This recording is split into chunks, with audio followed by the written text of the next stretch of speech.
군대 다녀오신 분들은 다 이 말을 한 번쯤 해보셨을 텐데요. 작전에 실패한 군인은 용서할 수 있어도 배식에 실패한 군인은 용서할 수 없다. 배식이 얼마나 중요한지 압니까? 훈련병들에게요, 잠시 주어지는 그 식사 시간, 점심시간, 저녁 시간은 꿀맛입니다. 훈련을 한참 열심히 하다가 식사 시간에 식당으로 걸어가는 발걸음이 얼마나 가벼운지 아십니까? 다른 제식 훈련 때는 줄이 잘 안 맞아요. 근데 식당으로 갈 때는 줄이 얼마나 잘 맞는지요? 착착 걸음을 맞춰서 식당으로 향하게 된다는 것이죠. 자, 식판을 이제 들고 가서 병사들이 줄을 쫙 서게 됩니다. 한 사람씩 한 사람씩 배식을 하게 되는 것 아닙니까? 그런데 앞에 사람은 밥을 많이 주고 나는 조금 줘봤다고 생각해 보세요. 기분이 좋겠습니까? 나쁘죠. 더 주세요 할 것 아닙니까? 누구는 밥을 많이 주고 배식을 똑같이 해줘야지. 똑같이 훈련받았는데 열심히 나라를 위해서 열심히 지금 지키고 있는데 말이죠. 마음이 상하는 정도 그 이상입니다. 또한 배식을 하다 보면은 밥만 주는 게 아니라 과일도 나와요. 앞에서부터 사과가 나옵니다. 촥촥촥촥. 나도 오늘은 사과를 먹을 수 있겠다. 그런데 내 앞에서 사과가 똑 떨어졌다고 생각해 보세요. 숫자를 잘 맞춰야지. 똑 떨어지면 이건 도저히 있을 수 없는 일입니다. 배식을 못 받았으니까요. 이런 억울할 때가 어디 있습니까? 나라 지키는 것보다 이 사과 못 얻어먹은 것이 더 지금 훈련병으로서는 마음 아픈 시간을 보내게 되는 겁니다. 도저히 배식에 실패한 병사는 용서할 수가 없습니다. 배식의 성공이 곧 군의 사기이기 때문에 그러합니다. 자, 요단을 건너온 이스라엘 백성들이 땅을 분배받았습니다. 잘 분배해 주었어요. 여호수아가 지파들별로 다 일목요연하게 성전의 회막에 모여서 하나님이 이렇게 분배해 주셨다. 하나님의 축복의 땅이다. 하나님의 성취의 땅이다. 하나님이 주신 이 가나안 땅에 들어가서 분배되어지는 대로 그곳에 가서 잘 살면 된다. 그것이 우리에게 주어진 임무다. 라고 지파별로 다 백성들에게 땅을 분배해 주었습니다. 잘 분배해 주었습니다. 더 불평하는 사람도 없고 불만하는 사람도 없고 자기들에게 맡겨진 땅으로 가서 그곳에서 이제 정착하면서 살게 되었죠. 가나안 땅은 하나님이 약속하신 약속의 성취입니다. 광야에서 40년 동안 참 힘든 시간을 보냈습니다. 그런데 하나님께서 약속하신 땅을 잘 분배해 주니까 그곳에 가서 이제 흩어져서 하나님의 나라를 세워가게 된 것이죠. 그 땅을 소유하게 되었습니다. 땅을 이제 기업으로 분배받은 백성들이 그때부터 이제 살기 시작하는데 그들이 놓친 것이 한 가지 있습니다. 가장 큰 것 하나를 놓치며 살았습니다. 가나안 땅은 소유가 아니라 그들에게 주시는 하나님의 사명이었습니다. 그런데 그들은 하나님이 주신 땅이다. 소유권만 주장하고 살았습니다. 하나님이 우리에게 왜 이 땅을 주셨는가? 하나님이 왜 이 땅을 살게 약속을 이루셨는가? 그것을 까마득히 잊어버리고 살았다는 겁니다. 믿음의 후손들에게 믿음의 유산을 남기게 해 주어서 하나님의 나라를 그 땅 가운데 건설하는 것이 하나님의 목적이요 하나님의 뜻이었습니다. 그래서 하나님의 축복을 그 땅을 선물로 준 것 아니겠습니까? 그것을 살아가면서 자꾸 잊어버리게 되었습니다. 오랜 시간 동안 하나님의 백성들은 축복의 땅에서 살게 되었습니다. 하나님의 축복의 땅이었습니다. 그런데 그들은 행복하지 않았습니다. 하나님이 주신 땅입니다. 기업입니다. 분기시였습니다. 유산과도 같은 것이었습니다. 그런데 땅을 차지하는 소유에서 그치고 말았고 사명이 무엇인지 깨달았지 못하였기 때문에 그들은 영원한 행복을 누리지 못하고 살았습니다. 예수님께서 행복을 잃어버린 그 땅에 공허해진 그들의 마음에 이제 선포하셨습니다. 하나님을 향한 마음을 잃어버리지 않는 자들이요, 아직도 간절한 마음이 남아 있는 자들이요, 그것에 갈급한 심령으로 나를 따라서 이 산에 올라온 자들이요, 복이 있도다. 온유한 그대들이여 다시 땅을 기업으로 받으리라. 이 말을 들은 이스라엘 백성들은 출애굽할 때 선조들이 땅을 기업으로 물려받은 축복의 의미가 무엇인지, 그때 물려받은 땅이 지금 본인들이 살고 있는 땅이라는 것을 너무나 잘 알고 있기에 갑자기 귀가 솔깃해졌습니다. 예수님이 무슨 말씀을 계속하실까 귀가 솔깃해서 예수님의 말씀을 경청하기 시작하였습니다. 하나님이 다시 우리에게 복을 주신다고? 하나님이 우리를 버리지 않으셨다고? 다시 축복의 땅을 주신다고? 그들은 예수님의 말씀에 희망을, 소망을, 기대를 품기 시작하였습니다.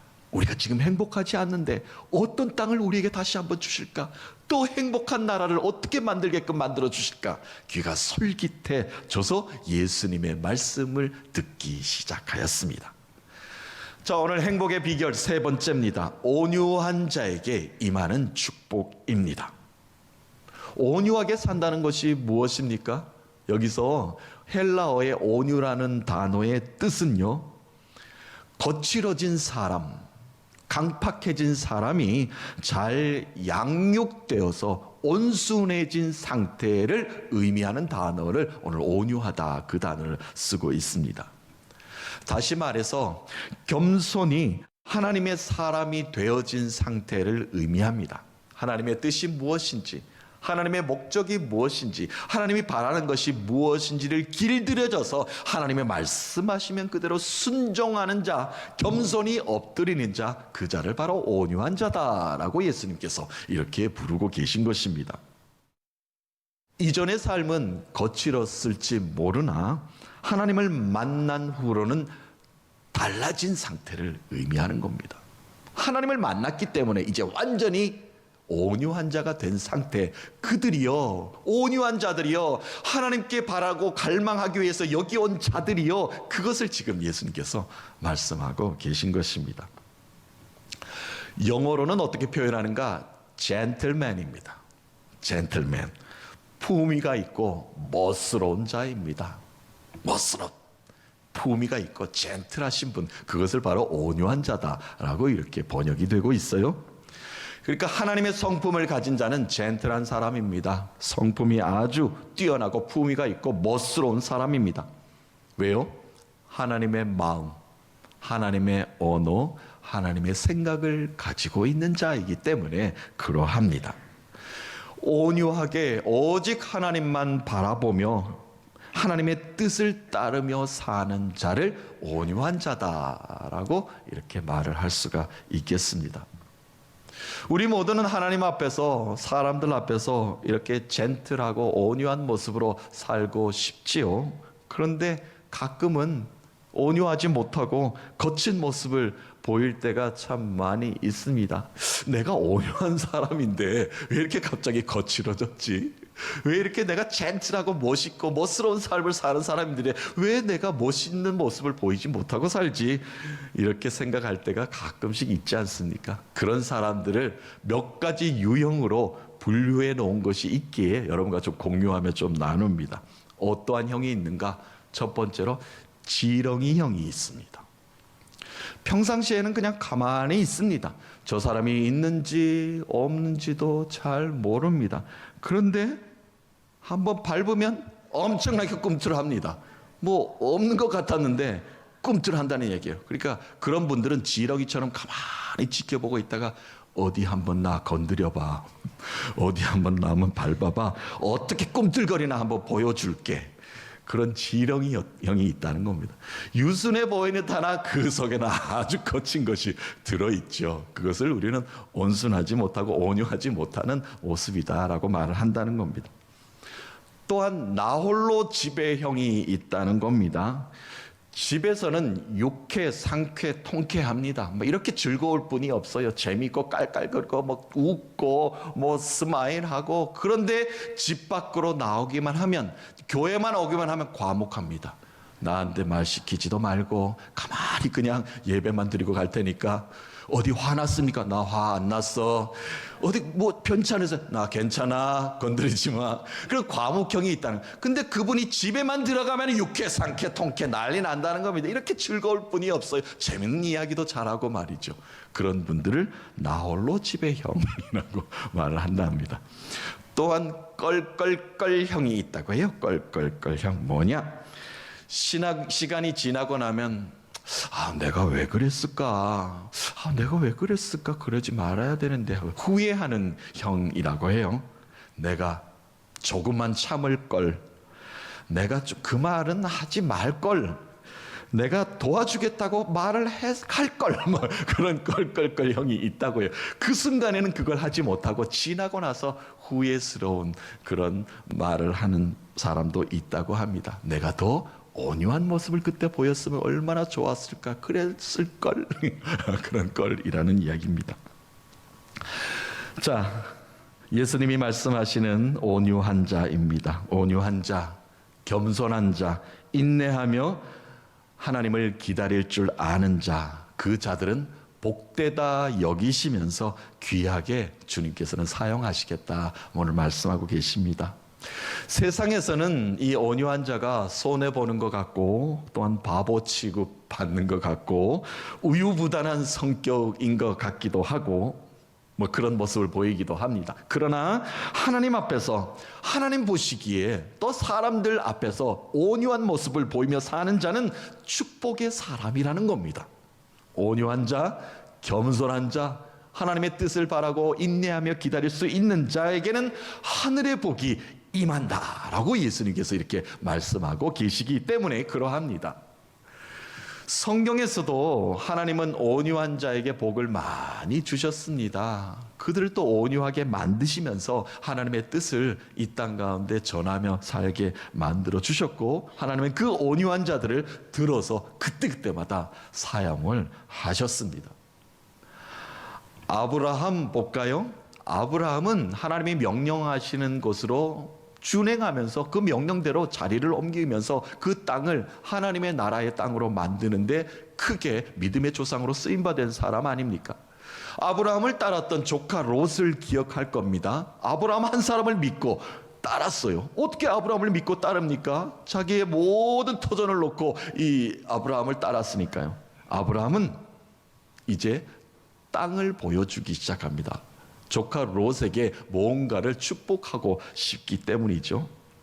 아브라함은 자신의 권리를 주장하지 않습니다. 조카 롯을 먼저 챙겨줍니다. 롯을 앞에 세워놓고 이 많은 땅을 보라. 펼쳐진 온 땅을 보라. 너가 좌하면 내가 우할 것이고 너가 우하면 내가 좌할 것이다. 너에게 먼저 선택권을 주겠노라. 양보의 온유함을 보였습니다.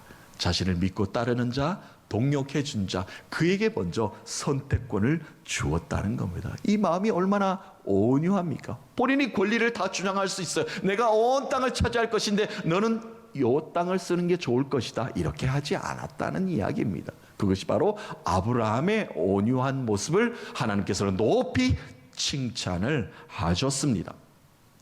요셉은 죽은 목숨이나 마찬가지였는데 애굽에서 이제 국무총리 대신에 대한 높은 관직에까지 올랐어요. 시간이 많이 지나서 이제 형들을 만나게 되었죠. 자신을 죽였던 형들 아닙니까? 그런데 요셉은 형들을 복수하지 않았습니다. 복수할 수 있음에도 불구하고 형들을 용서하였습니다. 악을 악으로 갚지 않았습니다. 악을 선으로 갚는 것이 얼마나 하나님의 뜻이라는 것을, 형통의 복이라는 것을 가르침을 주었던 요셉이었죠. 하나님께서도 이 요셉을 형통의 복이 무엇이라는 것을 만방에 선포케 만들어 주셨습니다. 다윗은 어땠습니까? 다윗은 사울을 죽일 기회가 참 많이 있었습니다. 동물 속에서 무장해제하고 있는 사울을 그 자리에서 그냥 죽일 수도 있었습니다. 그런데 그렇게 하지 않았어요. 하나님의 뜻이다. 하나님이 알아서 할 일을 내가 하지 않겠노라 라고 하나님께 모든 것을 맡겼습니다. 자신의 권력을 남용하지 않는 온유함을 다윗은 보였어요. 그것을 하나님께서는 높이 칭찬하셨고 이 다윗의 고백이 복되도다. 하나님께서는 그 영광을 찬송케 만들어 주시지 않았습니까? 모세는 어떠했습니까? 참고 인내함으로 온유한 자다라고 칭찬을 받았습니다. 민수기 12장에 보면 모세의 형제죠. 형 아론과 누님 미리암이 모세가 지도자로서 많은 사람들에게 칭송을 받고 따르니까 시기 질투하는 마음이 들어오게 되었습니다. 그 마음이 마음속에 자리를 잡으니까 시기 질투의 말을 내뱉기 시작하는 거죠. 모세가 구스 땅 여인, 이디오피아 여인이죠. 얼굴이 고인 검은 이방 여인을 어떻게 아내로 삼을 수 있는가 질타하고 나서게 된 것입니다. 그 말을 들은 모세는 심기가 아주 불편했습니다. 나의 누이가, 나의 형이 나한테 이렇게 말을 할 수 있는가? 너무 마음이 아프지 않았겠습니까? 모세는 마음의 상처를 심하게 입었습니다. 그러나 미리암과 아론의 비방에 맞대응하지 않았습니다. 그리고 겸손히 자신을 돌아보기 시작합니다. 나에게 왜 이런 말을 하는가? 내가 이 은혜로운 시간에 은혜로운 백성들과 함께 그것 시간을 지켜내지 못하는 이런 말들이 자꾸 오는 것은 나에게 무슨 문제가 있는 것이 아닌가? 하나님 앞에 또 자신을 엎드렸습니다. 겸손한 모습입니다. 온유한 모습을 모세는 하나님 앞에 백성들 앞에서 이렇게 보였습니다. 그랬더니 하나님이 직접 나서서 일을 하시지 않았습니까? 모세의 온유함을 칭찬하셨습니다. 미리암아 아론아 나에게 오라 라고 이렇게 부른 다음에 모세의 이 온유한 모습은 나의 온 집안에 충성된 모습이로다. 충성이라는 단어가 나옵니다. 하나님의 뜻이 무엇인지, 하나님의 명령이 무엇인지, 나의 마음이 무엇인지를 아는 모세다라고 하나님께서 이렇게 칭찬해 주셨죠. 성경은 이렇게 기록하고 있습니다. 모세는 시간이 지날수록 온유함이 땅의 모든 사람보다 더하였다.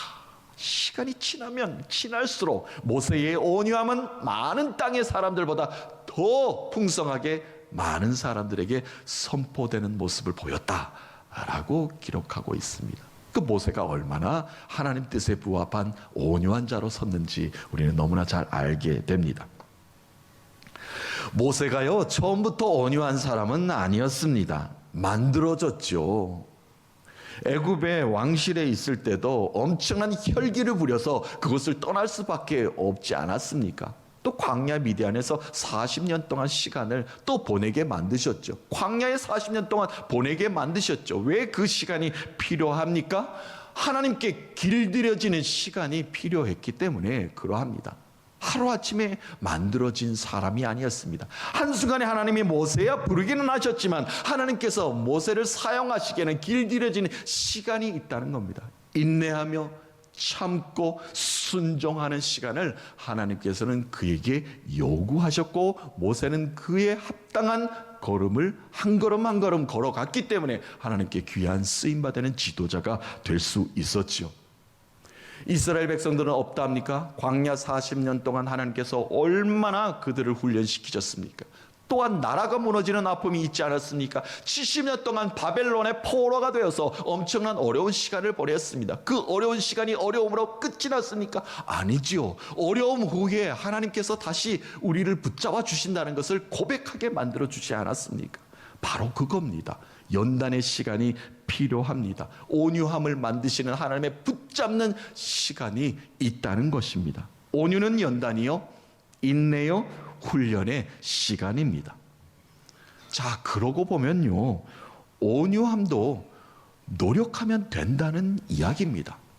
내가 거칠고 강팍하고 지금 온유한 모습이 아니어도 하나님이 나를 붙잡고 계신데 내가 길들여지기만 한다면 하나님이 말씀하시는 그 온유함에 합당한 자로 내가 살아갈 수 있다는 것 아니겠습니까? 그래서 우리는 이렇게 기도해야 합니다. 주여, 나에게 온유한 마음을 주셔서 겸손하게 주만 바라보게 하시며 세상의 악을 악으로 갚지 않고 선으로 악을 이기는 넉넉한 성품도 내게 주셔서 내게 조금의 아픔이 있어도 손해보는 일이 있어도 속는 일이 있어도 온유함을 굳건하게 지켜내게 하셔서 주님을 향한 겸손한 자세, 잃어버리지 말게 하여 주시옵소서. 온유한 자, 축복의 은혜가 우리 모두에게 있기를 주님의 이름으로 축복합니다. 예수님께서는 산에 모인 많은 사람들에게 손을 들어서 이제 선포하십니다. 온유한 자들이여, 여기다 모였는가? 하나님이 그대들을 축복하기로 결정하였노라. 기뻐하고 기뻐하라. 하늘의 상이 큼이라. 그들에게 소유할 영원한 땅을 다시 주겠노라. 그대들이 소유할 영원한 땅을 다시 주겠노라. 왜냐하면 소유는 하였지만 그 사명의 땅으로 만들지 못하였기 때문에 다시 새 하늘과 새 땅을 주겠노라. 예수님이 이제 선포하고 계신 것입니다. 긴 시간 동안 인내하고 기다리며 연단되어지며 온유함을 지켜온 자들을 향한 축복의 선포였습니다. 하나님의 나라 영원한 축복의 땅을 다시 기업으로 주겠다 예수님께서 하셨고, 그것을 예수님께서 직접 보여주시기 위해서 이 땅에 오신 것입니다. 그 기업의 축복은 무엇입니까? 내가 밟고 사는 이 땅의 영역이 아니라 하나님 나라의 평안, 기쁨, 감사, 구원의 감격, 이 모든 것이 공존하는 하나님 나라 영원한 소유, 구원의 축복을 주시겠다. 그것을 지금 선포하고 계신 것입니다. 온유한 자는 생존이 해결되었습니다. 죽음과 삶과 그 기로에서 영원한 생명의 기업을 우리에게 주시겠다 말씀하시는 것입니다. 그것은 바로 구원의 능력이요 구원의 은혜입니다. 영원히 소유케 될 것이다. 하나님 나라의 시민권자로 살게 될 것이다 라는 것을 예수님께서 강력하게 선포하신 것입니다. 영원한 소유는 곧 사명입니다. 하나님 나라의 사명자로 살게 만드십니다. 이스라엘 백성들이 가나안 땅에 들어와 땅을 분배받고 그 땅의 소유권을 준 것으로 그친 것이 아니었죠. 그 땅을 하나님의 나라로 만들어가는 것이 그들의 사명이었습니다. 다시 예수님께서 이 땅에 오셨습니다. 하나님을 바라보며 온유한 성품을 가진 자들이요, 십자가의 구원의 은총을 너희들이 영원히 소유하게 될 것이다 라는 겁니다. 하나님의 땅은, 하나님의 나라는 우리가 눈에 보이는 이 땅의 영역이 아니라 영원한 소유, 구원의 소유, 하나님의 나라라는 것을 하나님께서 예수 그리스도를 통해서 이 땅 가운데 보이신 사건입니다. 일시적인 한 번의 죄 씻음이 아니라 영원한 소유, 하나님의 백성으로 구원의 삶을 사는 사명자의 인생이 되게 하셨습니다. 그래서 온유한 성품을 가진 우리 모두는 믿음의 유산을 소중히 간직하면서 하나님의 영광을 가치 있게 우리가 사용하면서 살아야 합니다. 그것이 온유하고 겸손한 자에게 임하는 축복의 삶을 사는 자의 아름다운 모습입니다. 사랑하는 성도 여러분, 온유한 자들이여, 한 주간 구원의 감격으로 믿음의 유산을 온 열방 가운데 빛으로 드러내시는 영광의 삶을 사시는 모두가 되셔서 온유한 자가 이 땅 가운데 누리는 참된 행복을 마음껏 영광 올려드릴 수 있는 여러분 되시기를 주님의 이름으로 축복합니다.